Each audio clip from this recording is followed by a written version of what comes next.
Pete's Dragon. Most people do not understand dragons. They think dragons are all wicked creatures who like to scare people with their fiery breath. Poppycock. Take Elliot the dragon, for instance. He's so kindly and polite that he often becomes invisible just to keep from frightening anyone. Of course, he wasn't being invisible when he met Pete, but he knew right away that Pete wasn't like other people. Pete thought Elliot's green scales looked just right, and he liked it when Elliot breathed fire. A most sensible lad. Now, if Pete was sensible and kind, the terrible Goguen family he lived with were not. They made Pete work from early in the morning until late at night. They shouted at him a lot too. At last Elliot did what any clever dragon would do. He arranged for Pete to run off with him.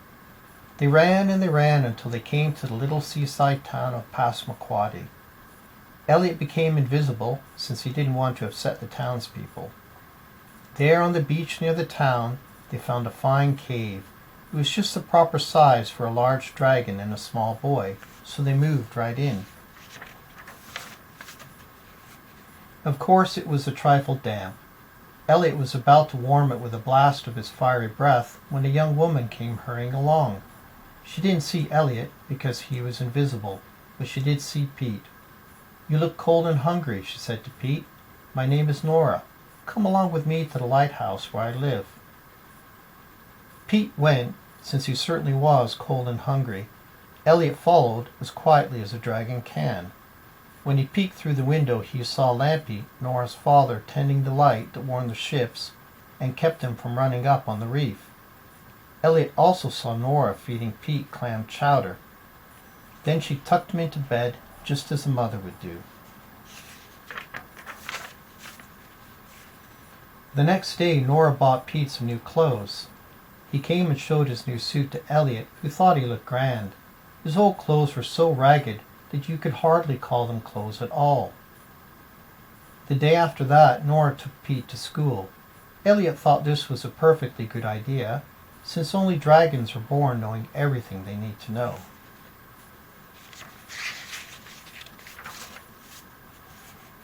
"Nora's a fine person," thought Elliot one day when he and Pete were on the beach.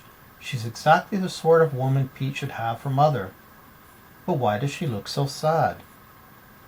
As he talked to Elliot, Pete mentioned that Nora was waiting for her sweetheart, a lad named Paul, who had sailed away many months ago. "His ship sank," said Pete. "Lampy says he's dead, but Nora's sure he's alive and he'll come back to her one day." Aha, Elliot thought. I wonder what I can do about that. Certain that Pete would behave himself, be kind to Nora, and help Lampy tend the light in the lighthouse, Elliot disappeared. Pete didn't mind, he was used to it.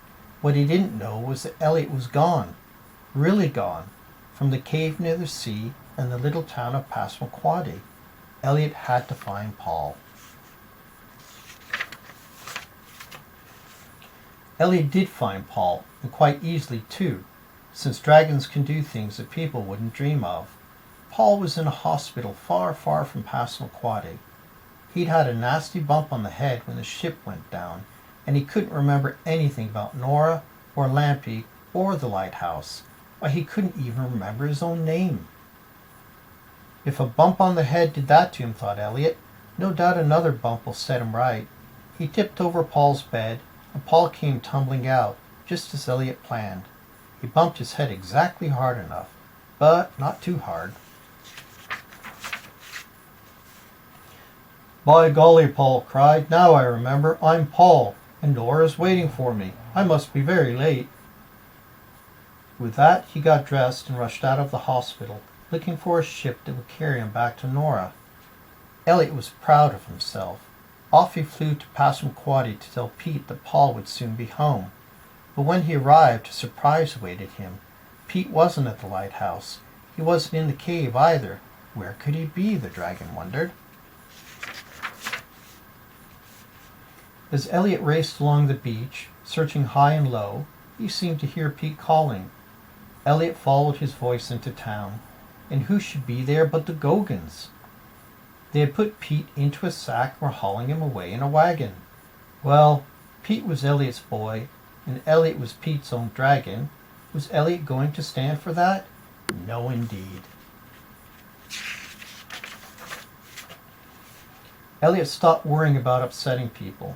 He became visible, and he charged at the Gogans, breathing fire and spreading clouds of smoke across the town. He roared like the gale that was blowing in from the sea. The townspeople tumbled over one another as they ran to get out of the way, and the Gogans went flying head over heels out of their wagon and, one by one, into a barrel of tar. When they pulled themselves out, they scooted out of town and never came back. No sooner had Elliot rescued Pete than another danger appeared. "The light! The light!" shouted the mayor of the town. "The light in the lighthouse is out!" It was true, and Elliot knew that out on the dark and stormy ocean was a ship that was carrying Paul home to Nora. It would surely run onto the rocks unless someone lit the lamp again. Elliot sped to the lighthouse and blew his fiery breath at the big lamp in the tower. The light flared brightly, and Paul's ship steered clear of the reefs and came safely into harbor. There was hugging and kissing and shouting and cheering, and the loudest cheers were for Elliot the dragon, the greatest dragon, visible or invisible, ever to come into Passamaquoddy. Elliot felt quite pleased with himself. Pete would be safe at the lighthouse with Nora and Paul, and whenever Elliot wanted to visit him, he could, because now the people of Passamaquoddy understood about dragons.